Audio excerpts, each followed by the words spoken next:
Daripada Nur Fahanim Daud. Assalamualaikum Ustaz, boleh tak nak tanya apakah maksud tauhid kepada Allah SWT yang sebenar-benarnya? Ya, mentauhidkan Allah, ya, mengesahkan Allah, la ilaha illallah, tidak menduakan Tuhan, tidak mensyarikatkan Tuhan. Syarikat ni kan banyak shareholder syarikat, nama mensyarikat, ni pemegang saham, ni pemegang share, jadi wujud gabung jadi syarikat. Itu dia ambil pada bahasa Arab tu syarikat, syirkun, duduk berkampui sekali. La tusyrik billah, jangan kamu syirik kepada Allah sesuatu benda pun. Itu mentauhidkan Allah. Jangan kita kata ada yang lebih berkuasa pada Tuhan, tak boleh. Ada pula yang kata Tuhan ni banyak, Tuhan Allah ada, Tuhan agama anu ada, Tuhan dewata pun ada, Tuhan duduk di tengah laut pun ada, Tuhan Tok Pekong pun ada. Tapi dalam banyak-banyak Tuhan tu yang penting Allah ya. Salah, tidak ada Tuhan melainkan Allah. Yang lain tu bukan Tuhan, Allah saja Tuhan. Tu tauhid. Dan Allah tu maha berkuasa. Tak boleh kita kata ada yang lebih berkuasa pada Allah, syirik. Atau kita mengatakan bahawa ada benda lain yang boleh mudarat pada kita, tak boleh. Atau mengatakan bahawa Allah ni tak tahu, tak boleh. Misalnya dalam masalah penyakit kita sekarang ni, kita kata harapan kita nak sembuh ni, inilah saja dia, cocoklah menatang, inilah harapan kita nak sihat. Salah tu, salah. Allah, balik pada Allah. Maksud balik pada Allah ni ialah mencari sesuatu yang halal, mencari sesuatu yang disuruh oleh Allah pakai, bukan meletakkan Allah ke tepi, ambil yang Allah kata haram, yang Allah kata najis, kita pakai yang ni. Itu salah tu.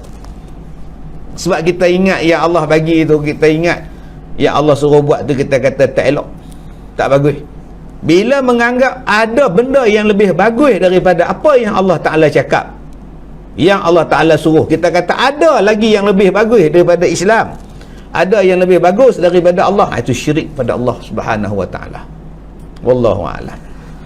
Soalan daripada Ruby Orchard. Salam, saya nak tanya, tadi saya dah terlepas soalan, boleh tak emergency berubat dengan Ustaz? Sebab kawan saya dah teruk, sebabnya dia dah pernah berubat dengan seorang Ustaz sebelum ni, dan Ustaz tu dah arwah tapi si meninggal, tak ulang berubat, dia makin teruk dan satu badan hari-hari berlebam. Dengan siapa saya nak call? Saya sejak PKP ni memang menghentikan perubatan, sebab macam-macam masalah. Jadi saya syorkan pada tuan-tuan, boleh ubat dengan sahabat saya, boleh hubungi pada Puan Zalina Abdul Aziz, ya. Nombor berapa Puan Zalina Abdul Aziz tu? 012 544 544 9180 012 544 9180. Sila hubungi ya. Baik. Daripada Farah Mahizan. Assalamualaikum Ustaz, adakah kita berdosa jika mengambil sedikit duit untuk pengurusan penyediaan makan bagi anak-anak yatim? Ya, kita dah bincang dah benda ini dalam pelajaran kita pada setiap pagi pukul 8.30 dulu. Kita dah bincang dah dalam surah Ali Imran, ya. Kalau kita menguruskan harta anak yatim, kita nak pergi beli barang dia, kita nak pakai duit minyak, nak beli makanan dia, pakai duit minyak, ataupun kita nak naik Grab, nak beli baju dia, kita tak ada duit misalnya. Kalau ada duit pun, dia nak beli baju dia, bukan baju kita. Yang nak beli makanan anak yatim, bukan makanan kita. Maka bolehlah kita bayar duit Grab tadi, ambil duit dia. Harus pada masa itu. Tapi janganlah kita makan secara haram pula, menggunakan perbelanjaan dia untuk kegunaan dia, perbelanjaan dia, maka pada itu hukumnya adalah harus. Salam Ustaz. Ni Muhammad Zahar Abdul Hamid ni apa masalah dia? Tu Lepas ni carilah nombor telefon saya, nak call. Apa masalah?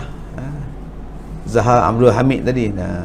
Kalau boleh Ustaz Amin tengok apa masalah Zahar Abdul Hamid. Jadi kalau boleh Cik Zahar, banyak soalan yang masuk kita mungkin terlepas. Tolong ulang balik apa soalan Cik Nur Zahar ni.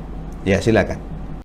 Salam Ustaz, kalau kita tahu seseorang mencari rezeki dari hasil yang haram, perlukah kita beritahu orang lain supaya tidak makan minum di rumahnya, contohnya ketika ziarah raya? Baik, kita tak tahu yang dia tu jamu kita benda yang haram ataupun benda yang halal. Kita pergi rumah dia jamu kuih semprit. Jamu pula air dalam botol buat ais. Kita kata jangan makan. Dia tu tikam duk nombor ekor. Masalah kita tahu ke dia beli semprit, dia buat kuih semprit tu duit haram? Kita tak tahu. Kita tak tahu. Jadi bila kita tak tahu, pulanglah pada kita. Lain kalau kita tahu bahawa duit tu duit haram, tapi kita tak tahu. Memanglah dia tikam nombor ekor, tapi mungkin dia buat kuih tadi, dia beli margarin, tepung semua tu menggunakan duit halal. Kita tak tahu. Jadi kalau tak tahu, halal lah. Tapi kalau dah rasa tak nak makan, takut kita makan duit haram, pasal dia kerja ataupun dia suka tikam nombor ekor misalnya, pergi rumah dia, ziarah dia, bila dia jemput makan, minta maaf, saya puasa apa hari raya pertama ni, kalau gitu ziarah dia hari raya kedua, raya Aidilfitri, raya yang kedua. Kan contohnya. Wallahu a'lam. Assalamualaikum Ustaz, nak tanya kalau si suami ni dah murtad sebab dia selalu mempertikaikan kuasa Allah, isterinya okey, apakah hubungan suami isteri itu masih sah? Ya, jadi nak menentukan murtad ke, bercerai ke, nikah sah ke, rujuk ke, biar mahkamah. Sila ke mahkamah. Ya, kita tak mau kita bersuamikan satu suami yang telah rosak akidah dia. Dah murtad, kita pejabat agama mengadu, buat aduan, minta permohonan pada mahkamah, kalau minta pengasingan sementara untuk menyelamatkan keadaan sehingga disahkan status sama ada dia masih Islam ataupun tidak Islam.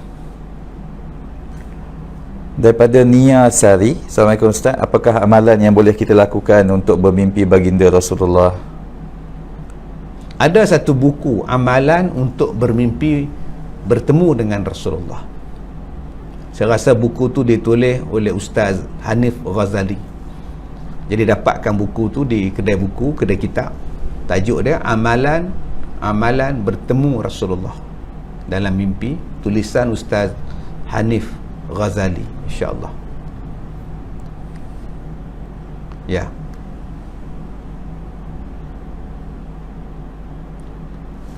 Assalamualaikum Ustaz. Waalaikumsalam. Daripada Nurul Ashikin Abdul Halim, bolehkah kita meninggalkan sahabat-sahabat yang berakhlak tidak baik ataupun kita teruskan bersahabat dengan harapan kita dapat bimbing dia ke jalan yang baik?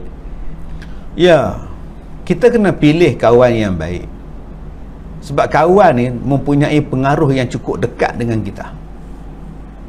Betul kita boleh berkawan, betul kita boleh bersahabat, tapi jangan kita jadi musibat pula lepas tu. Berkawan untuk berdakwah, bersahabat untuk berdakwah.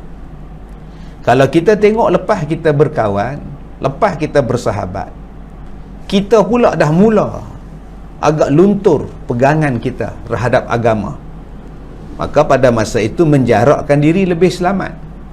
Tetapi tidaklah sampai putus silaturahim. Jumpa tegur lagi, cuma tak ada lah lepak macam dulu dah. Sebab mereka ni tak semayang. Kita ajak semayang, dia tak nak. Kita ajak semayang, dia pulau kita, dia marah kita. Jadi kalau begitu, pasal kamu tak semayang, aku minta maaf, aku nak pergi semayang. Tapi kalau jumpa tepi jalan, tegur juga. Sebab semayang ni tiang agama, imaduddin. Bolehkah kita berkawan dengan orang yang tak semayang, yang terang-terang menderhaka kepada Allah? Dengan Allah pun dia derhaka, buat kawan dengan siapa? Kita tak fikir ke dia tak semayang dan kita jadi kawan dengan dia? Dia terang-terang lawan Tuhan, kita buat jadi sahabat pula. Tak kena, tuan-tuan.